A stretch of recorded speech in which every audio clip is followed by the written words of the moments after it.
कपन निरु प्रकरण एक बाउन्सर समातिए प्रहरीले सोद्धा सुनको लागि हत्या गरे। रासोपाका उपसभापति डोलप्रसाद अर्यालद्वारा संसदीय दलको नेताबाट राजीनामा। मध्य प्रदेश सरकारको नेतृत्व कांग्रेसले पाउनुपर्ने निधिको भनाई।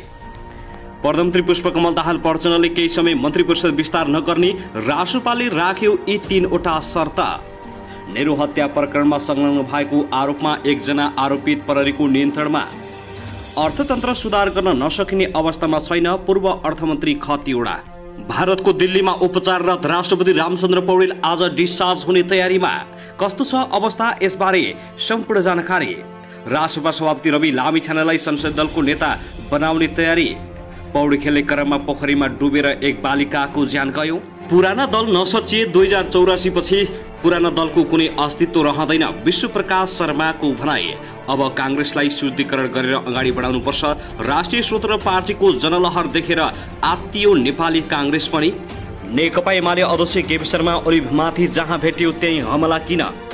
लगातार 4 दिनदेखि ओलीमाथि कालो झण्डा र ढुङ्गा प्रहार। सन्दर्भ उपनिर्वाचन विदेशका मन र स्वदेशका मत। सरकारलाई दिएको समर्थन फिर्ता लिने तयारीमा राष्ट्रिय स्वतन्त्र पार्टी। आज एयर इन्डियाको जहाज ओभरशुट 20 मिनटपछि जहाज अवतरण। के कति क्षति भयो यसबारे सम्पूर्ण जानकारी। आकाशमै फन्को मारेको मारे चट्टान लागेर एक वृद्धको ज्यान गयो। अभिभावक विहीन 2 बालकको सहारा बने मेनराज। काफल बेचेर पढाइ खर्च जुटाउँछन् म्याग्दीका बालबालिका। काठमाडौँ सहित देशका यी स्थानमा आज वर्षाको सम्भावना। बलात्कारको आरोपमा आफ्नै काका प्रहरीको नियन्त्रणमा।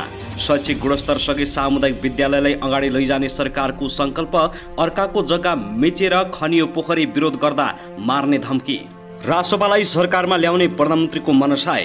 क्रिकेट टोलीलाई बधाई दिँदै प्रचण्डले भने उचित सम्मान हुनेछ। प्रधानमन्त्री प्रचण्डको काठमाडौँमा जलाइयो पुतला दहन। प्रचण्ड चोर देश छोड भन्दै बालुवाटार घेराउ।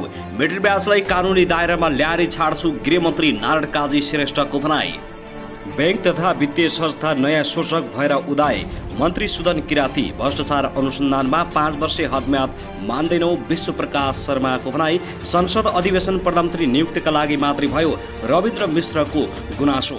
र राजनीतिक जंगलमा न्यायालय कार्कीलाई काबुबाटै विदा गर्ने रणनीति। चन्द्र भण्डारी आज नेपाल फर्किने तयारीमा। एउटै कानुन नबनाई अन्त्य भयो हिउँदे अधिवेशन। प्रतिनिधि सभाको बैठक आज पनि बस्ने। अब हेर्नुहोस् पूरा समाचार।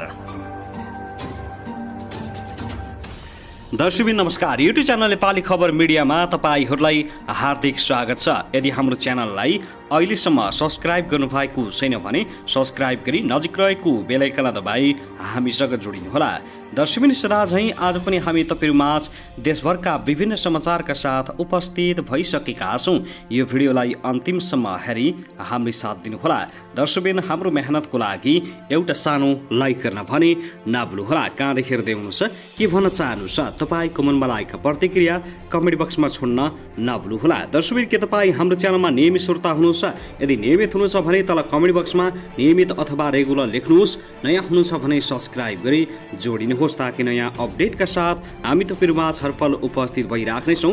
हाम्रा समाचारहरू तपाईहरूलाई के कस्तो लागिरहेका छन् सल्लाह सुझाव प्रतिक्रिया कमेन्ट बक्समा छोड्न नभुल्नुहोला। दर्शकबिन आउनुहोस् आजको पहिलो खबरतर्फ लागौं। रासोपा सभापति रवि लामिछाने उपनिर्वाचनबाट सांसदमा पुनर्निर्वाचित भएसँगै डीपी अर्यालले संसदीय दलको नेताबाट राजीनामा दिएका छन्। सर्वोच्च अदालतको फैसलाबाट लामिछानेको सांसद पद गुमेपछि अर्याल संसदीय दलको नयाँ नेता चयन भएका थिए। उपनिर्वाचनबाट संसदमा फर्किएपछि अर्यालले लामिछानेलाई संसदीय दलको नेता बन्ने बाटो खुला गरी राजीनामा दिएका हुन्। अर्यालले संसदीय दलका उपनेता विराज भक्त श्रेष्ठलाई आज राजीनामा बुझाएका हुन्। राजीनामा पार्टीको संसदीय दल बैठकले स्वीकृत गरिसकेको छ। सभापति लामिछानेले सांसद पदबाट पदमुक्त भएपछि अस्थायी रूपमा आफूले उक्त जिम्मेवारी लिएको अर्यालको कथन छ। सोमबार बस्ने संसदीय दल बैठकले दलको नयाँ नेता चयन गर्ने बताइएको छ। साथै आउनुहोस् अब अर्को खबरतर्फ लागौं। प्रधानमन्त्री पुष्पकमल दाहाल प्रचण्ड प्रधानमन्त्री भएको 4 महिना पुग्दा समेत सरकारले पूर्णता नपाउँदा मन्त्रालयगत काम कारबाही प्रभावित भएका छन्। खानेपानी, वन तथा वातावरण, युवा तथा खेलकुद, स्वास्थ्य तथा जनसङ्ख्या मन्त्रालय मन्त्रालयले मन्त्री पाउन सकेका छैनन्। मन्त्री नहुँदा मन्त्रालयको काम अस्तव्यस्त बनेको छ। 19 सदस्यीय मन्त्री परिषदको नेतृत्व गरिरहेका प्रधानमन्त्री प्रचण्डले संवैधानिक परिषदको सदस्य, कानुन, न्याय तथा संसदीय मामिला मन्त्री पनि हुने भएकाले नेपाली कांग्रेसबाट रक्षा मन्त्री बनेका पूर्णबहादुर खड्कालाई खप्टाइदिएका छन्। कानुनसहित 5 मन्त्रालयले नेतृत्व पाउन बाँकी छ। 8औं पटक मन्त्री परिषद विस्तार गरेका प्रचण्डले एमाले बाहेकका सबै दललाई सरकारमै लैजाने रणनीति बनाएपछि सरकारले पूर्णता पाउन नसकेको हो। अर्को कारण हो सत्तारूढ प्रमुख घटक नेपाली कांग्रेसभित्रको आन्तरिक किचलो। संस्थापन इतर समूहले मागे जति भाग नपाएपछि सरकारमै नजाने रणनीति बनाएको छ। संस्थापन पछिले उपचुनावसम्म पर्खिन भने पनि हालसम्म कुनै तयारी नदेखिएको भन्दै सत्ताको नेतृत्व गरिरहेको माओवादी केन्द्रले असन्तुष्ट पोखेको छ। नेपाली कांग्रेसका कारण सरकार आलोचनामा परेको भन्दै माओवादीका सांसद माधव सापकोटाले कांग्रेसलाई आवश्यक निर्णय लिन सुझाव दिएका छन्। ढिलो गर्दा सरकारले पूर्णता त पाएको छैन, अरू के गर्ला भन्ने नराम्रो सन्देश गयो।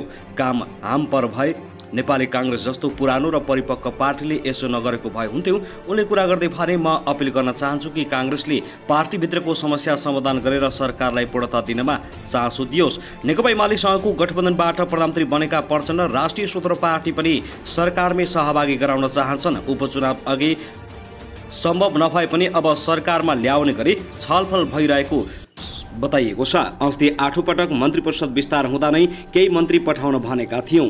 उहाँहरूले उपचुनावपछि मात्रै भन्नुभयो। अहिले मात्रै होइन, प्रधानमन्त्रीज्यूले उहाँ रासपा सभापति रवि लामिछानेसँग उपचुनाव पहिलेदेखि नै छलफल र समझदारी छ। सापकोटाले थपे अब उहाँ शपथ लिएर संसदमा पनि आइसक्नु भएको छ। अहिले उहाँ पार्टीभित्र परामर्श गरिरहनु भएको छ। छिट्टै सरकारमा सहभागी हुने गरी निर्णय गर्नुहुन्छ भन्ने अपेक्षा छ। यसअघि संस्कृति पर्यटन तथा नागरिक उडान मन्त्री सुदन किरातीले पनि रासपालाई रोजेकै मन्त्रालय दिएर भए पनि सरकारमा सहभागी गराउनु पर्ने बताएका थिए। त्यसका लागि आफू त्याग गर्न तयार रहेको उनको भनाइ थियो। मन्त्री र पार्टीका सांसदको यस्तो भनाइले पनि प्रधानमन्त्री प्रचण्ड रासपालाई सरकारमा सहभागी गराउने मनसायमा रहेको बुझ्न कठिन छैन। तर राष्ट्रिय स्वतन्त्र पार्टी रासपाले सरकारमा सहभागी हुनका लागि शर्त अगाडि सारेको छ। पहिले पाएको मन्त्रालय पाउनुपर्ने, सरकारको नीति कार्यक्रमबाट हटाइएका आफ्ना एजेन्डा थप्नुपर्ने र सरकार स्थिर हुने सुनिश्चित गरे पुनर्विचार गर्न सकिने प्रवक्ता मुकुल ढकालले बताउँछन्। उनले अहिले सरकारमा जाने बारे सत्तारूढ दलहरूले भने जस्तो कुनै वार्ता वा संवाद नभएको पनि बताएका छन्। यदि सरकारमा सहभागी गराउने नै भए स्वायत्त भएर काम गर्न दिन प्रमुख दलहरू तयार हुनुपर्ने, नीति कार्यक्रम पुनर्लेखन गर्नुपर्ने आदि शर्त अगाडि सारेको छ। नभई सरकारमा जानुको औचित्य नहुने राष्ट्रपालले निष्कर्ष निकालेको छ। भोलि हामीले काम गर्दा गर्दै उहाँ कांग्रेस एमाले र माओवादी ठूला दलका नेताहरू कानुन बमोजिम दोषी देखिए पक्राउ गर्नुपर्ने हुन सक्छ। त्यस्तो बेला कुनै पनि प्रकारको राजनीतिक हस्तक्षेप हुन भएन। त्यो तहको स्वायत्तता भयो भने, बजेटमा पनि हाम्रा एजेन्डा समावेश भयो भने हामी सरकारमा गएर काम देखाउन सुरु गर्छौं। तर अहिले त्यो स्तरको विश्वासको वातावरण बन्छ जस्तो हामीलाई लागेको छैन। त्यसकारणले सरकारमा जान हतार छैन। साथै आउनुहोस् अब अर्को खबरतर्फ लागौं। कपनस्थित सरस्वती नगरमा निरा पाण्डे आचार्यको हत्यामा संलग्न आरोपितलाई प्रहरीले झापाबाट पक्राउ गरेको छ। करिब 13 वर्षदेखि भाडा पसल सञ्चालन गर्ने आचार्यको वैशाख 7 मा पसलभित्रै विवश रूपमा हत्या भएको थियो। हत्यामा संलग्न आरोपमा विनोद विकलाई पक्राउ गरिएको अनुसन्धान समितिका एकजना सदस्यले जानकारी दिएका छन्। अनुसन्धानमा संलग्न अधिकृतहरूका अनुसार विनोद झापाको धुलाबारीका स्थानीय हुन्। आरोपीको विस्तृत विवरण खुलिसकेको छैन। घटनाबारे अनुसन्धान गर्न प्रहरी प्रधान कार्यालय केन्द्रीय अनुसन्धान ब्युरोकी प्रहरी अतिरिक्त महानिरीक्षक एआईजी किरण बर्जाचार्यको नेतृत्वमा समिति गठन गरेको छ। वैशाख 7 मा सामान किनेको पैसा बुझाउन जाँदा एकजना महिलाले काउन्टरमा 35 वर्षीय निरा रगत पक्ष भएर ढलेको देखेपछि परिवारलाई खबर गरेकी थिइन्। उनको शरीरको 20 ठाउँमा चक्कुले हानेर हत्या गरिएको थियो। हत्याबारे केन्द्रीय अनुसन्धान ब्युरो, उपत्यका अपराध अनुसन्धान कार्यालय र जिल्ला प्रहरी परिसर काठमाडौँको टिमले अनुसन्धान गरेको थियो। निराले चलाएको नेहरू किचनबाट करिब 300 मिटर पर निराका श्रीमान योगेन्द्र आचार्यले इलेक्ट्रिक सामान पसल चलाएका छन्। योगेन्द्र र निराकी 10 वर्षीय छोरी छन् भने काठमाडौँको मोटुमा भएको विवश हत्या अनुसन्धानमा ढिलाइ भएको भन्दै प्रश्न उठेपछि प्रहरी प्रधान कार्यालयले शुक्रबार एआईजीको नेतृत्वमा समिति बनाएको थियो। दर्शकबिन त्यसैगरी आउनुहोस् अब अर्को खबरतर्फ लागौं। भारतमा उपचाररत राष्ट्रपति रामचन्द्र पौडेल आज अस्पतालबाट डिस्चार्ज हुने भएका छन्। भारतको नेपाली दूतावासले राष्ट्रपति रामचन्द्र पौडेलको स्वास्थ्य अवस्थामा धेरै नै सुधार भएकाले आज डिस्चार्जको सम्भावना रहेको जनाएको छ। पौडेलको नयाँ दिल्लीमा रहेको अखिल भारतीय आयुर्विज्ञान संस्थान एम्समा उपचार भइराखेको छ। पेट र छातीमा समस्या देखिएपछि पौडेललाई यही वैशाख 6 गते दिल्ली प्रस्थान लगिएको थियो। यसैबीच भारतमा उपचार नेपाली कांग्रेस नेता एवं प्रतिनिधि सभा सदस्य डा चन्द्रकान्त भण्डारी आज स्वदेश फर्किँदैछन्। गएको फागुन 3 गते राति आफ्नो निवास बुद्ध नगरमा ग्यास लिक भएर आगलागी हुँदा गम्भीर घाइते भएका भण्डारीलाई 4 गते एयर एम्बुलेन्स मार्फत मुम्बईको नेशनल वन सेन्टरमा लगिएको थियो। स्वास्थ्य उपचारपछि भण्डारी आज दिउँसो स्वदेश फर्किन लागेका हुन्। उनी नेपाल वायु सेवा निगमको विमान मार्फत दिउँसो 2:55 त्रिभुवन अन्तर्राष्ट्रिय विमानस्थल आइपुग्ने कार्यतालिका रहेको छ। साथै आउनुहोस् अब अर्को खबरतर्फ लागौं। नेकपा एमालेका सांसद योगेश कुमार भट्टराईले अयोग्य लडाकुलाई पैसा बाँड्न भन्दा रोजगारी दिन सरकारको ध्यान आकर्षण गराएका छन्। सामाजिक सञ्जालमा लेख्दै भट्टराईले अयोग्य लडाकु तिनका परिवार र अन्य युवालाई रोजगारी दिनका लागि 5 अर्बको पब्लिक कम्पनी स्थापना गर्नुपर्नेमा जोड दिएका छन्। अयोग्य लडाकुको नाममा छुट्याइएको 1 अर्ब 40 करोड सरकारको अरू त्यति नै थप्ने र लडाकुलाई पनि सेयरको व्यवस्था गर्ने अनि सार्वजनिक सेयर आह्वान गरी हाललाई कम्तीमा 5 अर्बको लगानीमा पब्लिक कम्पनी स्थापना गरी कुनै उद्योग खोल्ने वा 5 तारे होटल खोल्ने र लडाकुका परिवार र अन्य युवाहरूलाई रोजगारीको व्यवस्था गर्ने उनले लेखेका छन्। पुँजीवृद्धि गरी उद्योगको आकार बढाउँदै जाने, पैसा बाँडेर होइन जीवनयापन र दिगो समाधानको बाटो जानु उपयुक्त हुन्छ। सरकारको ध्यान त्यतातर्फ जाओस्। साथै आउनुहोस् अब अर्को खबरतर्फ लागौं। भतिजी बलात्कारको आरोपमा बैतडीमा एक युवक पक्राउ परेका छन्। पक्राउ पर्नेमा जिल्लाको सिगास गाउँपालिकाका 22 वर्षीय युवक रहेको इलाका प्रहरी कार्यालय पाटनका प्रहरी निरीक्षक कमल चौधरीले जानकारी दिए। ती युवकलाई 15 वर्षीय किशोरी बलात्कारको आरोपमा पक्राउ गरिएको हो। गत पुस 15 गते बलात्कारको घटना भए पनि शुक्रबार सुरुमा गाउँमै मिलाउन खोजिएकाले ढिला गरी सार्वजनिक भएको बताइएको छ। घरमा कोही नभएका बेला ती युवकले भतिजीमाथि बलात्कार गरेको बताइएको छ। इलाका प्रहरी कार्यालयको हिरासतमा रहेको ती युवकमाथि जबरजस्ती करणी सम्बन्धी मुद्दा दर्ता भएर अदालतबाट म्याद थपी अनुसन्धान भइरहेको प्रहरीले जनाएको छ। दर्शक महानुभाव त्यसैगरी आउनुहोस् अब अर्को खबरतर्फ लागौं। राष्ट्रिय स्वतन्त्र पार्टीका सभापति तथा नवनिर्वाचित सांसद रवि लामिछानेले आफ्नो पार्टीले सरकारलाई दिएको समर्थन फिर्ता लिने सम्भावना रहेको बताएका छन्। सभापति लामिछानेले हिजो शुक्रबार सांसदको शपथ ग्रहण गरिसके सञ्चारकर्मीहरूसँग कुरा गर्दै वर्तमान सरकारलाई राष्ट्रिय स्वतन्त्र पार्टीले दिएको समर्थन फिर्ता लिने सम्भावना रहेको बताएका हुन्।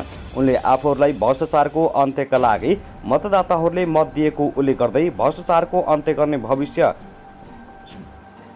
अन्त्य गर्ने विषय सरकारले न्यूनतम साझा कार्यक्रमबाट हटाएकाले आफूहरूको गम्भीर आपत्ति रहेको बताएका छन्। लामिछानेले सरकारले दिएको समर्थनको सम्बन्धमा गम्भीर समीक्षा गरेर मात्रै अगाडि बढ्ने स्पष्ट पारे।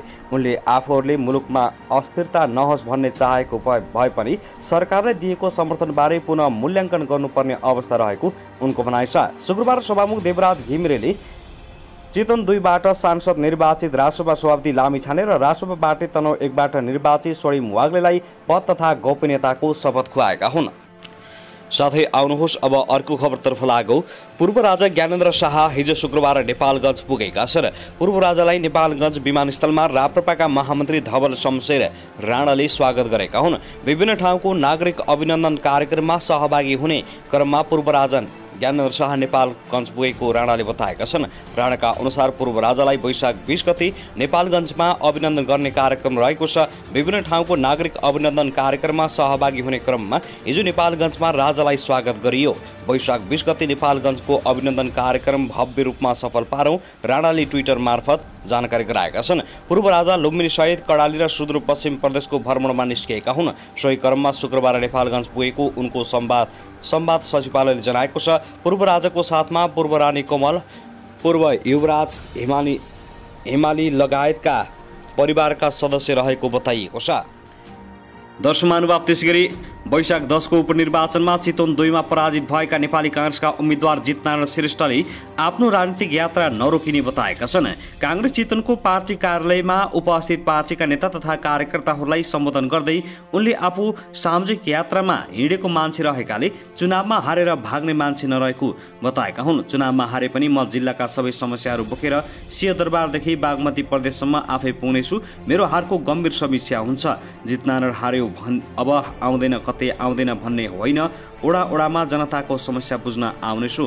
अप्ठ्यारोमा भाग्ने मान्छे कायर रहेको भन्दै उनले आफू डटेर जनताको सेवामा लाग्ने बताएका श्रेष्ठ राष्ट्रिय स्वतन्त्र पार्टीका सभापति रवि लामिछानेसँग पराजित भएका थिए। लामिछानेले 54,176 मत प्राप्त गरेर विजयी हुँदा श्रेष्ठले 11,251 मत मात्रै ल्याएका हुन्।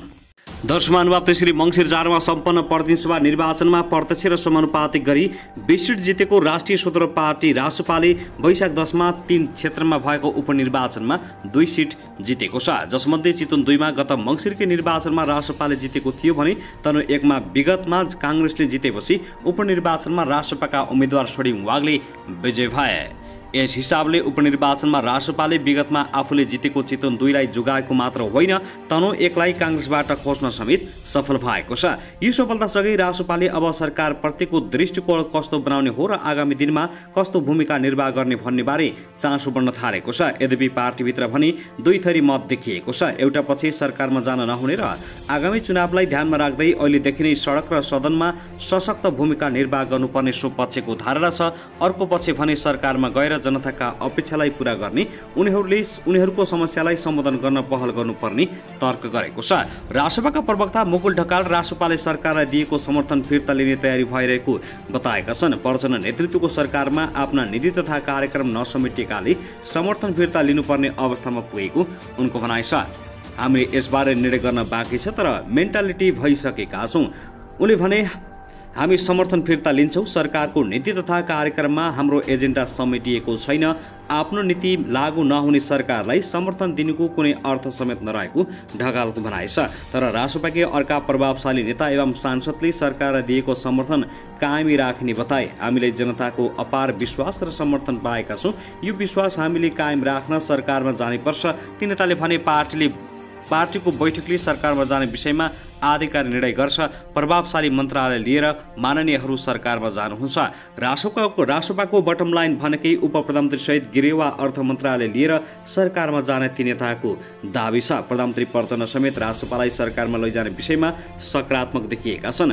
रासपालाई रोजेको मन्त्रालय दिएर भए पनि सरकारमै राख्ने योजना प्रधानमन्त्री प्रचण्डले बनाएको प्रधानमन्त्रीको सचिवालयले जनाएको छ। रासपालाई सरकारमा सहभागी गराए सजिलो हुने प्रचण्डको बुझाइ छ। रवि लामिछानेले सरकार त्यति धेरै फापेन। गत पुस 11 गते उप प्रधानमन्त्री सहित गृह मन्त्रालयको जिम्मेवारी लिएर सरकारमा सहभागी भएका उनी नागरिकता प्रकरणमा सांसद पद गुमेपछि 32 दिनमै सरकारबाट उछिटिन परेको थियो। त्यसपछि लामिछानेले गैर सांसदको रूपमा मन्त्री हुन निकै जडबोड गरेका थिए, तर मन्त्री हुने सम्भावना नदेखेपछि गत माघ 22 गते 2 मन्त्री र 1 राज्य मन्त्रीलाई समेत उनले राजीनामा दिन लगाएर सरकारबाट पार्टीलाई फिर्ता बोलाएका हुन्। सरकारबाट बाहिरे पनि लामिछानेले राहदानी मुद्दामा उन्मुक्ति पाउन सरकारले दिएको समर्थन फिर्ता लिएनन्, बरु उल्टै प्रचण्डको दोस्रो पटक विश्वासको मत लिँदा रासपाले पश्चिमी मतदान गरेको थियो। चितवन 2 बाट भारी मतान्तरले विजय भए लगतै वैशाख 12 गते लामिछानेले सरकारलाई समर्थन कायम राख्नुपर्ने कारण नभएको प्रतिक्रिया दिएका थिए। लामिछानेले सरकारले दिएको समर्थनबारे समीक्षा हुने भन्दै समर्थन कायम राखिराख्नुपर्ने कारण आफूले नदेखेको बताएका छन् र अब तुरुन्तै सरकारले दिएको समर्थन फिर्ता लिने उनको भनाइ छ।